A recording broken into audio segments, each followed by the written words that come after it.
Assalamualaikum warahmatullahi wabarakatuh. Di sebuah desa kecil di Yogyakarta yang bernama Mangir, terdapat sebuah batu besar yang disebut Watu Gilang. Batu ini menyimpan legenda yang syarat dengan cerita tentang kekuasaan, pengkhianatan, dan tragedi. Legenda Watu Gilang telah menjadi bagian penting dari tradisi lisan masyarakat setempat, dan hingga kini masih sering diceritakan dari generasi ke generasi. Alkisah, pada zaman dahulu, Mangir adalah sebuah wilayah yang makmur dan dihuni oleh masyarakat yang hidup harmonis. Desa ini dipimpin oleh seorang tokoh yang bernama Ki Ageng Mangir Wanabaya. Ia adalah seorang pemimpin yang bijaksana, pemberani, dan sangat dihormati oleh rakyatnya.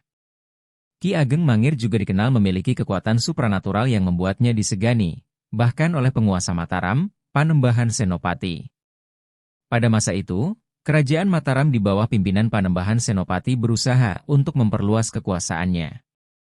Ia menginginkan Mangir menjadi bagian dari wilayah kerajaannya.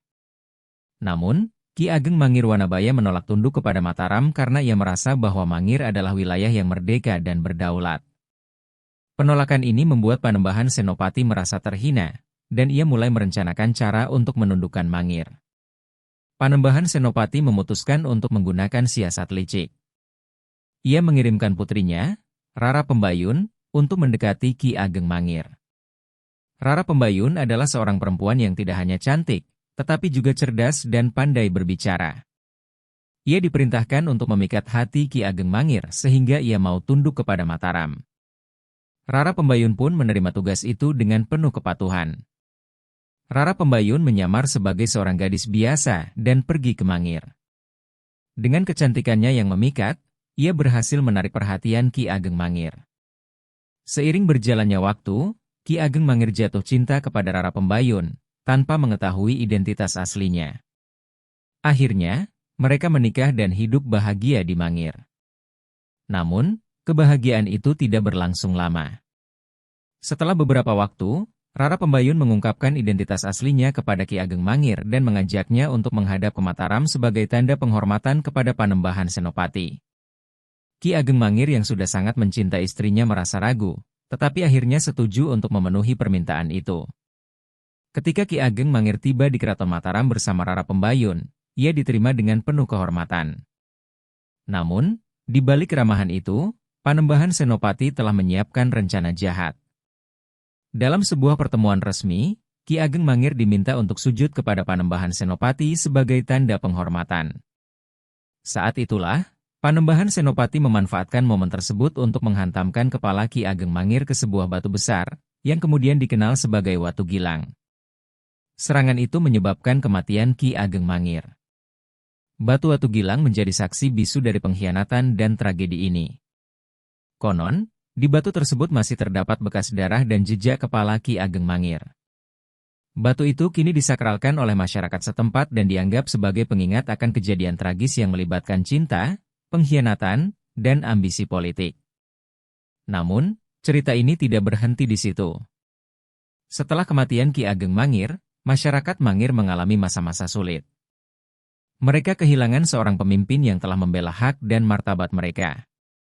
Banyak yang merasa kecewa dengan Rara Pembayun karena dianggap sebagai pengkhianat yang menyebabkan kematian suaminya. Meski demikian, ada juga yang memahami bahwa Rara Pembayun berada dalam situasi yang sangat sulit. Ia terjebak di antara cinta kepada suaminya dan kesetiaan kepada ayahnya, Panembahan Senopati. Rara Pembayun sendiri konon mengalami penyesalan yang mendalam.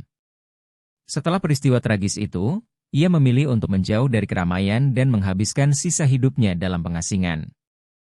Ia sering terlihat berziarah ke makam Ki Ageng Mangir, membawa bunga sebagai tanda penyesalan dan cinta yang tak pernah pudar. Rara Pembayun diakini meninggal dalam kesendirian, dan makamnya hingga kini menjadi tempat ziarah bagi sebagian orang yang ingin mengenang kisah tragis ini.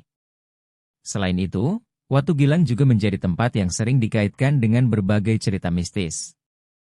Banyak orang percaya bahwa batu ini memiliki energi supranatural yang kuat. Beberapa pengunjung yang datang untuk melihat batu ini mengaku merasakan aura yang berbeda. Ada yang merasa merinding, ada pula yang mengaku mendengar suara-suara aneh, seperti suara tangisan atau doa. Hal ini membuat Watu Gilang semakin dianggap sakral oleh masyarakat sekitar. legenda Watu Gilang juga mengandung pesan moral yang mendalam. Cerita ini mengingatkan kita akan bahaya ambisi yang berlebihan dan pengkhianatan. Meskipun Ki Ageng Mangir dikenal sebagai pemimpin yang kuat dan berani, ia menjadi korban dari permainan politik yang licik. Di sisi lain, Rara Pembayun menghadapi dilema antara cinta kepada suaminya dan kesetiaan kepada ayahnya. Tragedi ini menunjukkan betapa kompleksnya hubungan manusia ketika dihadapkan pada konflik kepentingan. Selain pesan moral, legenda ini juga menggambarkan dinamika kekuasaan pada masa itu. Panembahan Senopati, meskipun dianggap sebagai penguasa besar, menggunakan cara-cara yang licik untuk memperluas kekuasaannya. Hal ini menunjukkan bahwa ambisi politik seringkali mengorbankan nilai-nilai kemanusiaan. Kisah ini mengajarkan kita untuk selalu mempertimbangkan dampak dari tindakan kita terhadap orang lain, terutama ketika kita berada dalam posisi yang berpengaruh. Hingga kini, Watu Gilang masih dapat ditemukan di kawasan Mangir. Batu ini sering dikunjungi oleh wisatawan dan peziarah yang ingin melihat langsung peninggalan sejarah tersebut.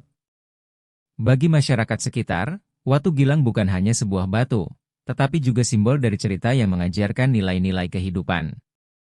Sebagai penutup, legenda Watu Gilang di Mangir adalah salah satu dari sekian banyak cerita rakyat yang kaya akan nilai budaya dan sejarah. Cerita ini tidak hanya menarik untuk didengar, tetapi juga memberikan pelajaran berharga tentang pentingnya kejujuran, cinta, dan kehormatan. Dalam setiap kisah tragis, selalu ada hikmah yang bisa kita ambil sebagai pelajaran untuk menjalani kehidupan yang lebih baik. Oleh karena itu, melestarikan cerita-cerita seperti ini adalah salah satu cara untuk menjaga warisan budaya kita agar tetap hidup dan dapat dinikmati oleh generasi mendatang.